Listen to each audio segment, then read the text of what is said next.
Cristo se ofrece al hombre como aquel que puede satisfacer sus necesidades espirituales.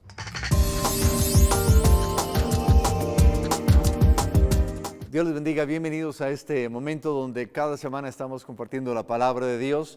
Le invito para que si usted tiene acceso al boletín de nuestra iglesia, lo saque por favor para que me pueda estar siguiendo en esta temática del día de hoy. Y si usted no se ha suscrito todavía a nuestro canal del Centro Mundial de Oración en la página de YouTube, yo le voy a invitar a que se suscriba, hágale clic también en la campanita para que usted pueda recibir todas las notificaciones en cada ocasión que se puedan o que estemos subiendo videos, en fin.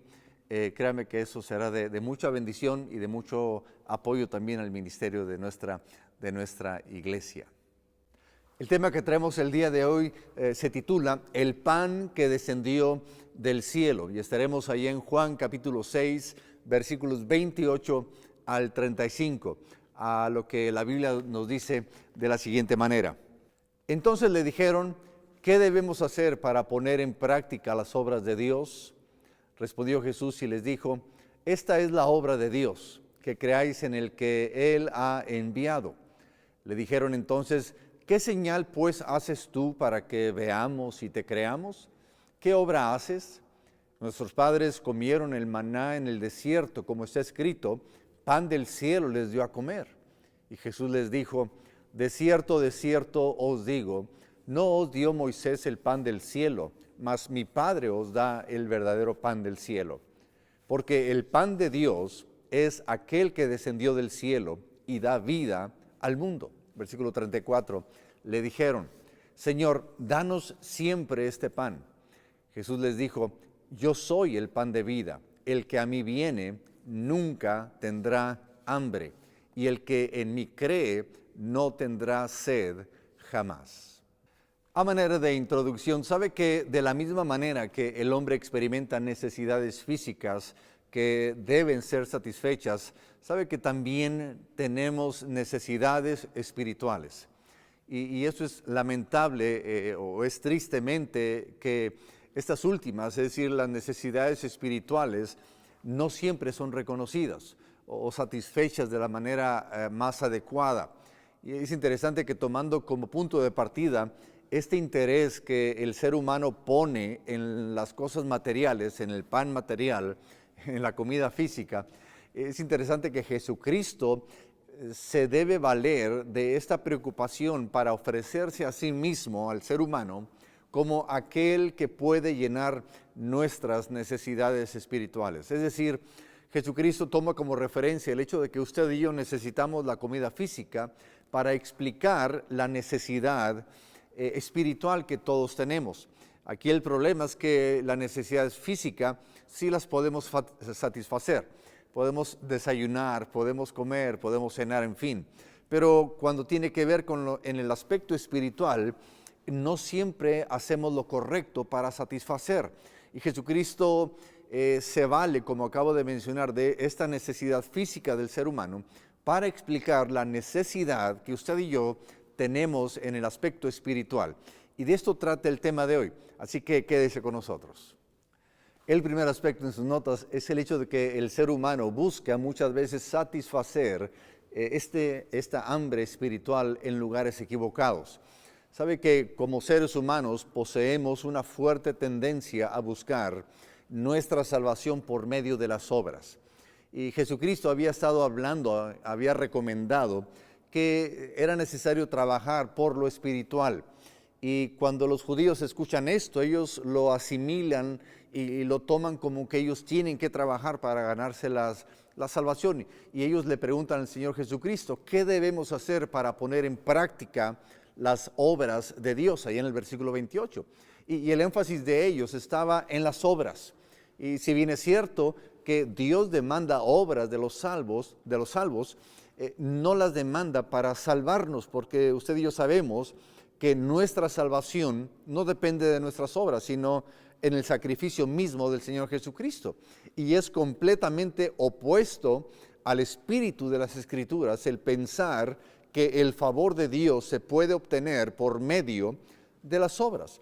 Y mientras más pronto nos deshagamos de este pensamiento, créame que más cerca estaremos del reino de Dios. Entre más pronto usted y yo logremos entender que la salvación no la podemos ganar por hacer buenas obras, créame que estaremos más cerca a entender lo que realmente Dios hizo por nosotros, porque lo que Jesucristo hizo en la cruz del Calvario fue una obra completa, completamente que nos ayuda para que usted y yo podamos obtener una salvación perfecta y grande a través de Él.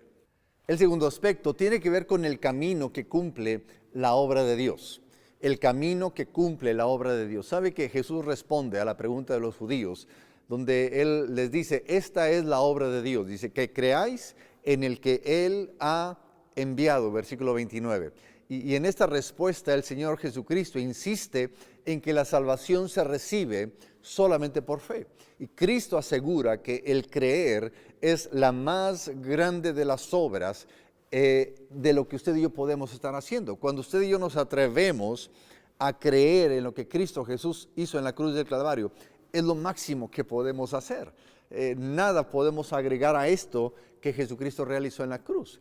Más que las limosnas, más que la conducta moral, lo que vale ante Dios es creerle a su Hijo. Y cuando Dios encuentra a un hombre que no se apoya en sus méritos personales, sino que confía en su Hijo amado, créame, Dios se siente complacido, porque usted y yo estamos confiando, creyendo, descansando en la persona misma del Señor Jesucristo. Y con esta actitud, tal hombre expresa que cree que Dios ha dicho la verdad. Cuando usted y yo creemos en Jesucristo, le estamos diciendo a Dios Padre, ¿sabes qué? Señor, yo creo en el Hijo que tú enviaste. Y sin una fe así, créame, es imposible agradar a Dios. No podemos agradar a Dios si no tenemos fe. Y posiblemente tengamos alguna conciencia de pecado, pero tan solo esto no nos puede salvar. Es decir, es necesario creer. Quien ha aprendido a reconocer sus pecados y a confiar en Cristo, sabe que ha aprendido las dos lecciones más importantes del cristianismo: confiar en Dios y confiar en la salvación completa que tenemos a través de Él.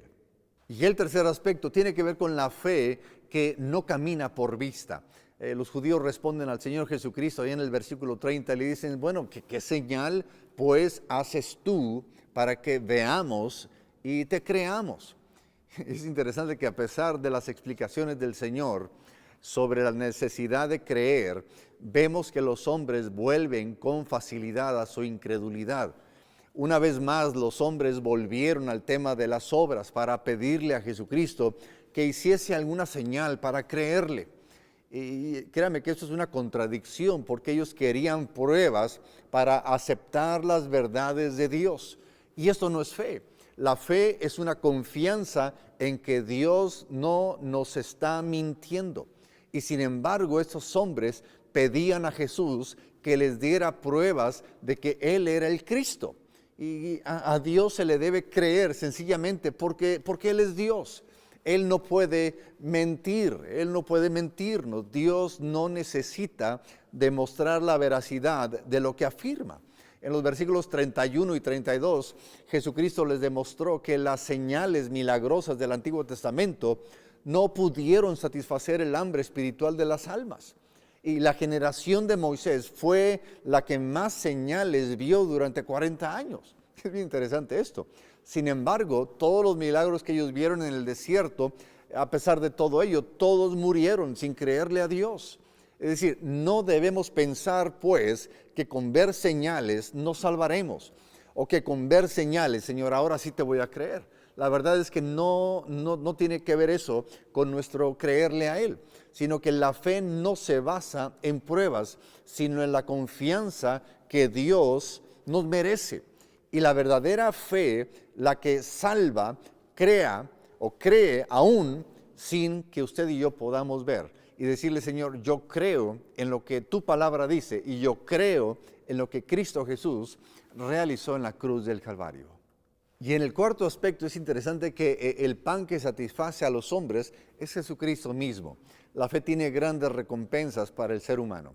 Jesús les dijo, yo soy el pan de vida, ahí en el versículo 35. El que a mí viene, dice, nunca tendrá hambre, y el que en mí cree no tendrá sed jamás. ¿Sabe que de estas gloriosas frases del Señor Jesucristo aprendemos que Él es el verdadero alimento del alma? Mientras los demás estaban buscándole que Él hiciera señales para demostrarles realmente quién era, Él es el pan que descendió del cielo. Jesucristo se les presenta como lo que ellos realmente necesitan. No necesitan de señales, no necesitan que se les demuestre nada. Simplemente deben recibir al Señor Jesucristo como el pan de vida, aquel que descendió del cielo y que se recibe por fe. Como Él da alimento, proporciona fuerzas, salud, Él da vigor espiritual. No podemos querer avanzar, crecer en lo espiritual si no tomamos de ese pan de vida que es del Señor Jesucristo. No solamente es bueno conocer lo que Él dijo, no solamente conocer las ideas del Señor Jesucristo, sino aquí es comer del Señor Jesucristo, porque Él es el pan de vida. Él es quien descendió del cielo. No fueron sus ideas las que descendieron, sino que Él mismo bajó del cielo.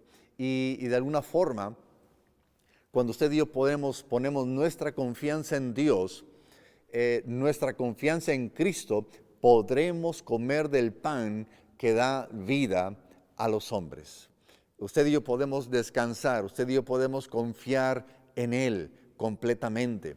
Y Él es el pan de vida. Usted y yo podemos decirle, Padre, gracias por Jesucristo. Y todos los días podemos tomar de este alimento espiritual. Todos los días podemos leer en su palabra y poder satisfacernos en todo sentido. Así que yo le invito para que de esta lección podamos entender de que nuestra fe debe de estar basada, cimentada en la persona misma del Señor Jesucristo. Y a manera de conversación ahí en su grupo familiar, yo le pregunto, ¿quién es el pan de vida? Y hemos hablado de esto en la última parte de este tema. Y créame que es importante que entendamos este aspecto. Jesucristo mismo se presenta como el pan de vida. Jesucristo mismo dice, es que yo soy el alimento que deben de tomar. Yo soy a quien deben seguir. Porque, como dijo en otra parte, yo soy el camino, yo soy la verdad, yo soy la vida. Y una y otra vez Jesucristo se presenta a sí mismo como a quien Dios el Padre había enviado. Y cuando usted y yo depositamos nuestra confianza en Dios y esperamos en Dios, créame, nuestra vida espiritual será muy fortalecida y crecerá y avanzará y podremos conocer más a Dios. Oremos. Padre, gracias te damos por tu palabra, porque, Señor, tú eres el pan de vida, porque podemos, Señor, confiar en ti, porque podemos descansar en ti. Y yo te pido, Señor, que el tema de esta semana pueda hacernos entender, Dios, de la necesidad de poder esperar en ti, de poder confiar en ti. Y a ti te damos, Señor, toda la honra y toda la gloria. En el nombre de Cristo Jesús. Amén. Amén. Dios me los bendiga. Qué gusto poderme dirigir a ustedes en este último tema de este año 2020 y que Dios siga bendiciéndoles de una manera muy especial. Dios les bendiga.